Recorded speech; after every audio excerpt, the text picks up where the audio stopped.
الحق تبارك وتعالى في كتابه الكريم: يا أيها الذين آمنوا اتقوا الله حق تقاته ولا تموتن إلا وأنتم مسلمون. وكذلك في قول الحق تبارك وتعالى: يا أيها الناس اتقوا ربكم الذي خلقكم من نفس واحدة وخلق منها زوجها وبث منهما رجالا كثيرا ونساء واتقوا الله الذي تساءلون به والأرحام إن الله كان عليكم رقيبا. اتقوا الله فإنه من لا يتقي ربه فإن له معيشة ضنكا ونحشره يوم القيامة أعمى فيقول: ربي لم حشرتني أعمى وقد كنت بصيرا، فيقال: كذلك أتتك آياتنا فنسيتها وكذلك اليوم تنسى.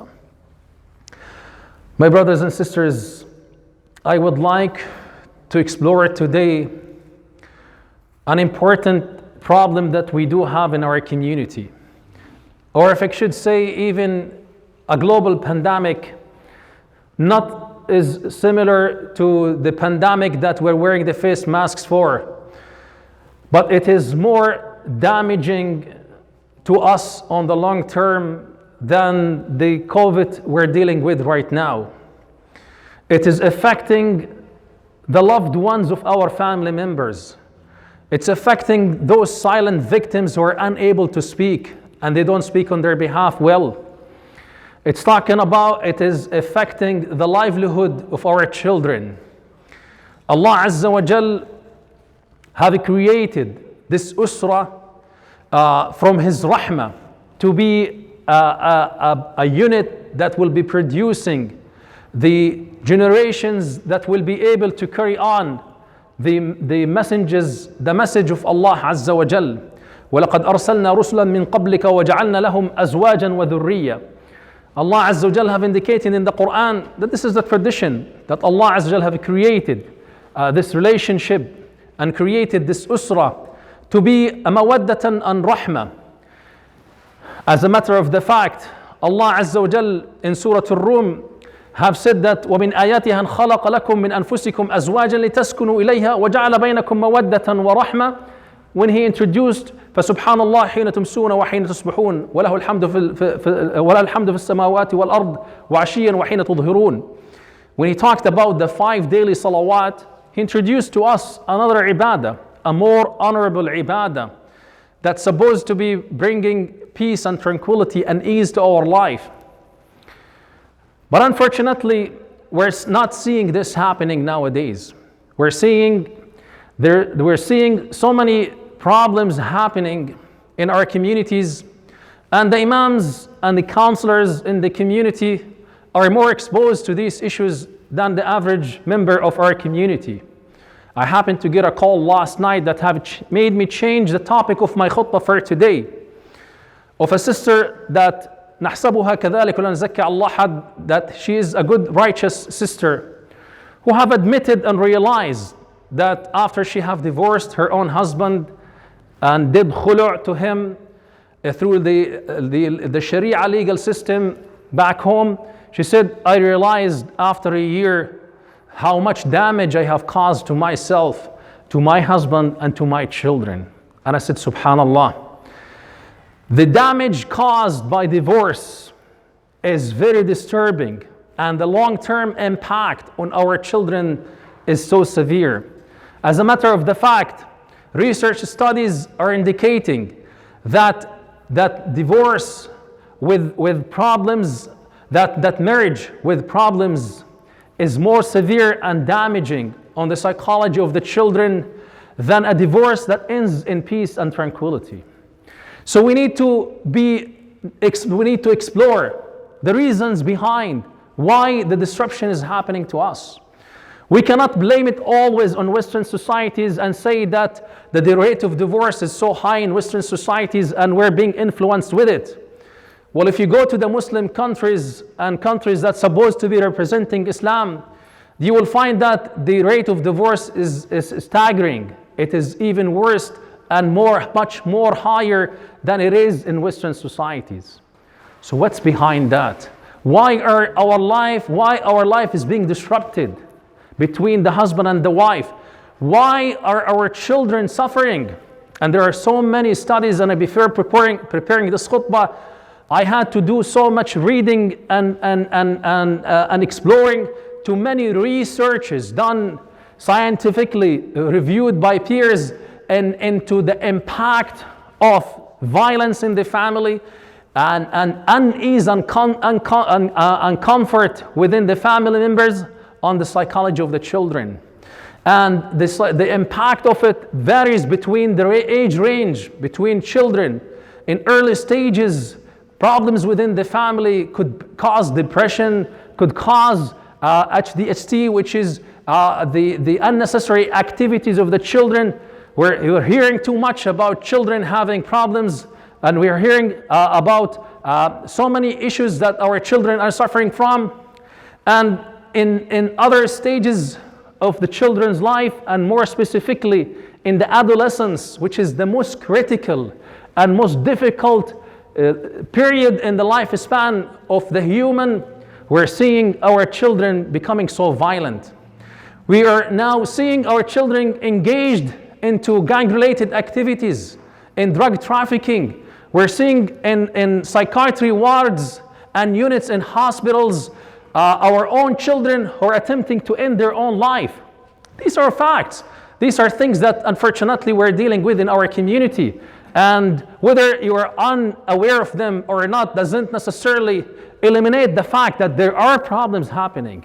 The impact of the unease and uncomfort between the family members, more specifically between the husband and the wife, is spilling over on the children. And the impact of that is causing so much disruption to our children in their long-term life. It is causing disruption in their developmental life early in their childhood, and it's causing so much stress for them in their adolescence. And being an imam and a counselor, I come across these issues a lot, and most of the time, unfortunately, a big percentage of the time, when adolescents and teens are having problems, legal problems, psychological problems, even somatic problems that are unresolved by the medical doctors, you will find the roots of that are happening at home, because home is no longer mawadda and rahma.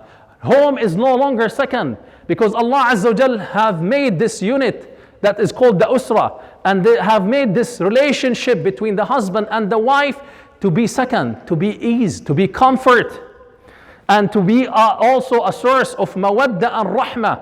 And this mawadda and rahma will spill over into the children, and children will be nurtured not only physically by eating the junk food that we feed to them in this society, but also they are fed the love, the mawadda, the rahma that will integrate a personality that is decent in their life, that is beneficial for themselves and their family members, their own parents, and to the society in which they are living in.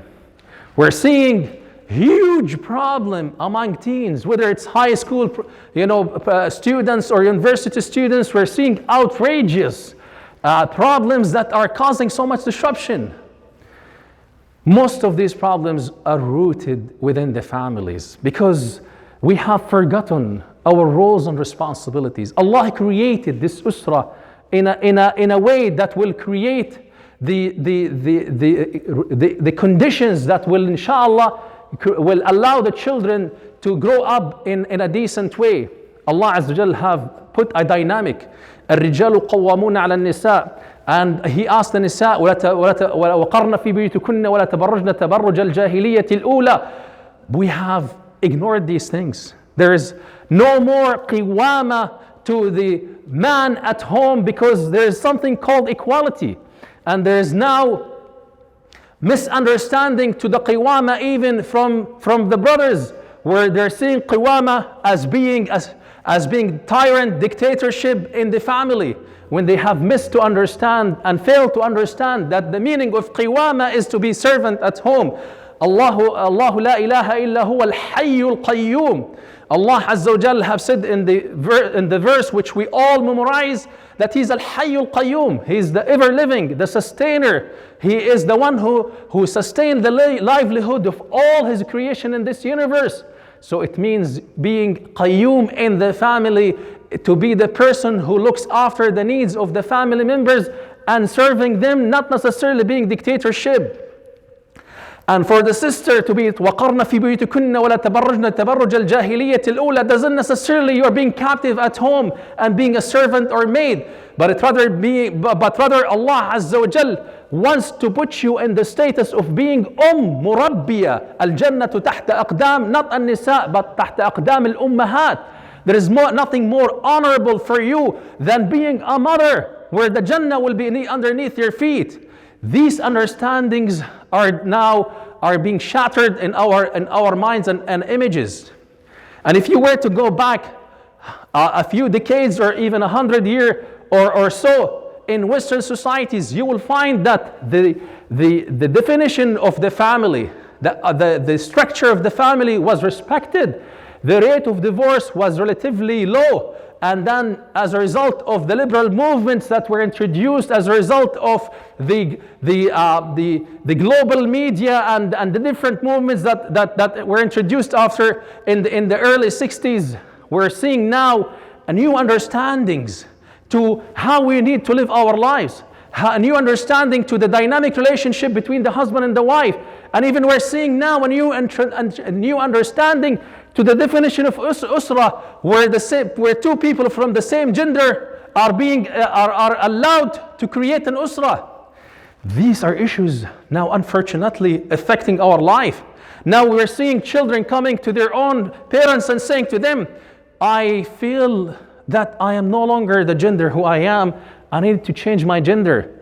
And they're going against the wish of their own parents. They're going against the wish of the advices of the imams, and they're getting the support they need so that they're able to pursue what they feel that they wish to do in their life. These are all facts. These are all things that are happening to us and happening to our society, and we need not to deny them. We need to confront them and put them up front and deal with them in the most appropriate way. Let's go back to the basics. Let's try to understand that the relationship between the husband and the wife is not a relationship between two enemies. It is a relationship that is based on love and respect and mutual responsibilities. And you are creating a project that starts here in dunya and continues to produce its fruits in the Jannah. Because the benefits of this project is going to be for you when you are at an old age where you're most vulnerable and you need someone to care for you as you have cared for your own children. Unfortunately, nowadays we're seeing children cursing their own parents in their life and after their death. Unfortunately, this is very sad. That makes you cry. But it is happening. Why is this happening? Why is this disruption happening to us in our life? Why we have neglected that وَقَضَى رَبُّكَ أَلَّا تَعْبُدُوا إِلَّا إِيَّاهُ وَالْوَالِدَيْنِ إِحْسَانًا. Because we have failed to create the mawadda and rahmah in our families. The relationship between the husband and the wife is becoming a tit for tat. It has become something that is so selfish and self-centered. And they have forgotten أَنْتُمْ لِبَاسٌ لَهُنَّ وَهُنَّ لِبَاسٌ لَكُنَّ. What ego and integrity you have after this verse.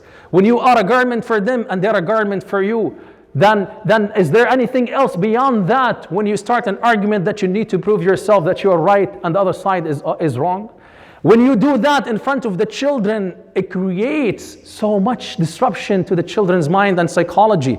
Children are unable to understand that whatever is happening between the mom and the dad is not as a result of their life, of them.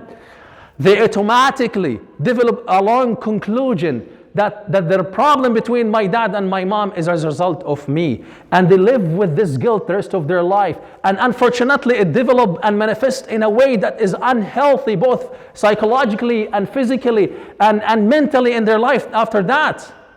And what's even worse, when the parents would be using the children as their own soldiers, they will be lobbying, talking to the children about the other side, and blackmail them and show them as evil, and even use them to spy on the other side, and saying to them things that they should say to the other side.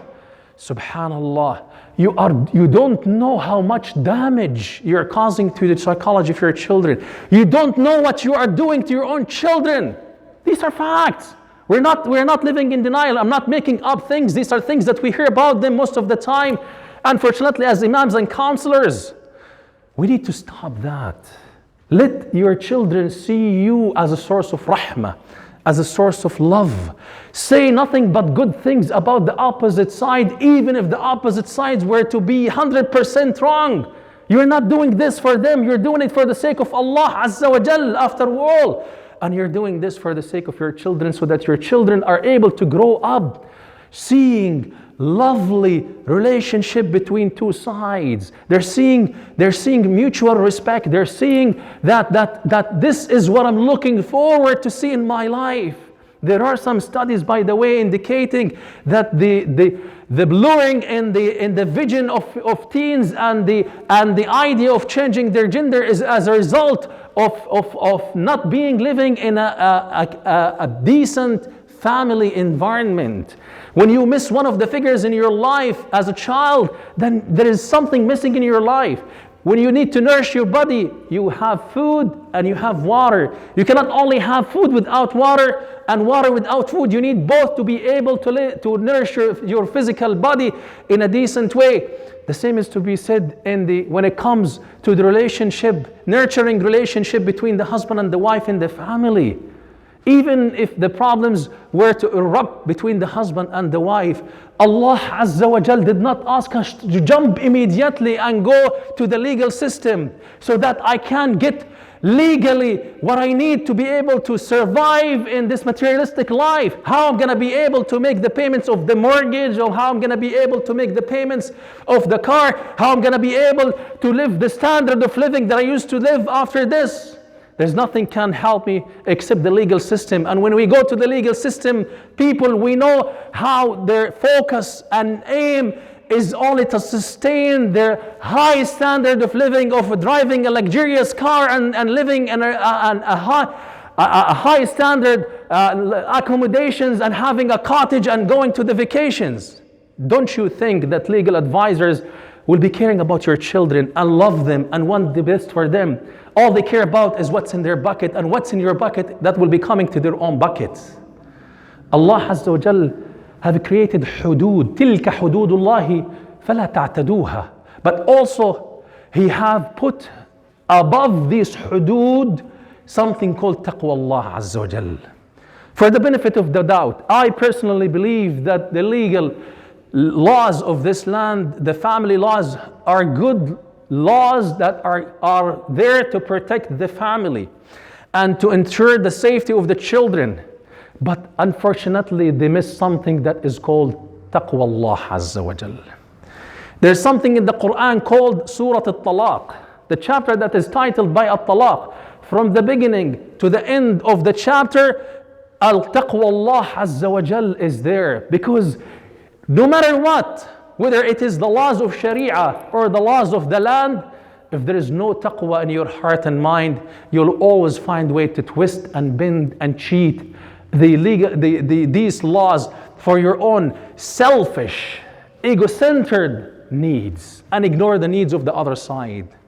Where is the love that you had for each other when you stand in front of each other, in front of the judge, and make an oath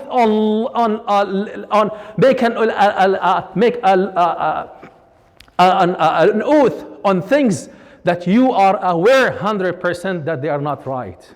When you signed the affidavit, you knew that the items listed in the affidavits are not true, but your legal advisor have asked you to do them because this will help you in the court, and the opposite side will be doing the same, and things will be fueled, and unfortunately nothing will be helping to settle things down. Let's go back to the conscience of Allah Azza wa Jal. وَمَن يَتَّقِ اللَّهَ يَجْعَل لَّهُ مَخْرَجًا وَيَرْزُقْهُ مِنْ حَيْثُ لَا يَحْتَسِبُ. You believe the advice of the legal advisor, and we ignore the advice of the Quran. We believe in a human and we ignore the promise of Allah Azza wa Jal. وَإِن يَتَفَرَّقَا يُغْنِ اللَّهُ كُلًّا مِّن سَعَتِهِ وَكَانَ اللَّهُ وَاسِعًا عَلِيمًا. We ignore that in the Quran. Allah is promising you with an outstanding provision. Put your trust in Allah Azza wa Jal. Don't put your trust in humans and the legal system that will be destroying the life of your children, because eventually, as the war wages, none will be destroyed except those who are unable to speak for themselves.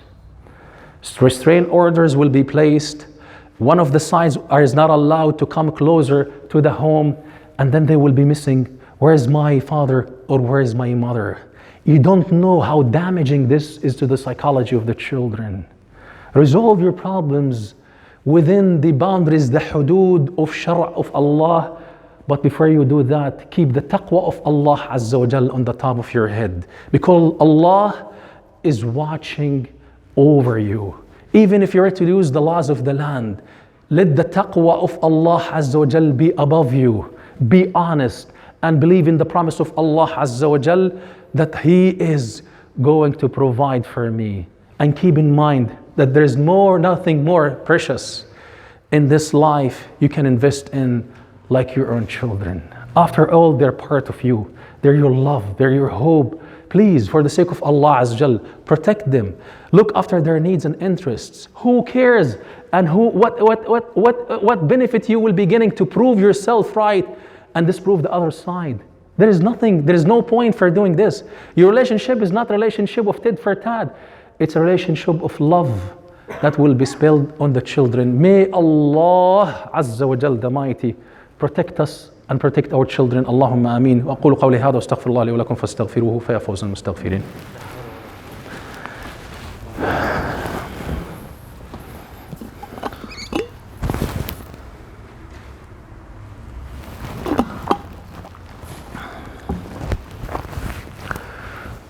إن الله وملائكته الحمد لله نحمده ونستعينه ونستهديه ونستغفره ونعوذ بالله من شرور أنفسنا وسيئات أعمالنا من يهده الله فهو المهتد ومن يضلل فلن تجد له وليا مرشدا إن الله وملائكته يصلون على النبي يا أيها الذين آمنوا صلوا عليه وسلموا تسليما اللهم صل على محمد وعلى آل محمد كما صليت على إبراهيم وعلى آل إبراهيم وبارك اللهم على محمد وعلى آل محمد كما باركت على إبراهيم في العالمين إنك حميد مجيد اللهم إن عبيدك أبناء عبيدك أبناء إمائك نواصينا يا رب بيدك ماض فينا حكمك يا رب عدل فينا قضاؤك يا رب نسألك اللهم بكل اسم هو لك سميت به نفسك أنزلته في كتابك أو علمته أحد من خلقك أو استأثرت به في علم الغيب عندك بأن تجعل القرآن العظيم ربيع قلوبنا يا رب اجعله جلاء لهمومنا وأحزاننا يا أرحم الراحمين ربنا هب لنا من أزواجنا وذرياتنا قرة أعين واجعلنا للمتقين إماما ربي أوزعني أن أشكر نعمتك التي أنعمت علي وعلى والدي وأن أعمل صالحا ترضاه وأصلح لي في ذريتي إني تبت إليك وإنني من المسلمين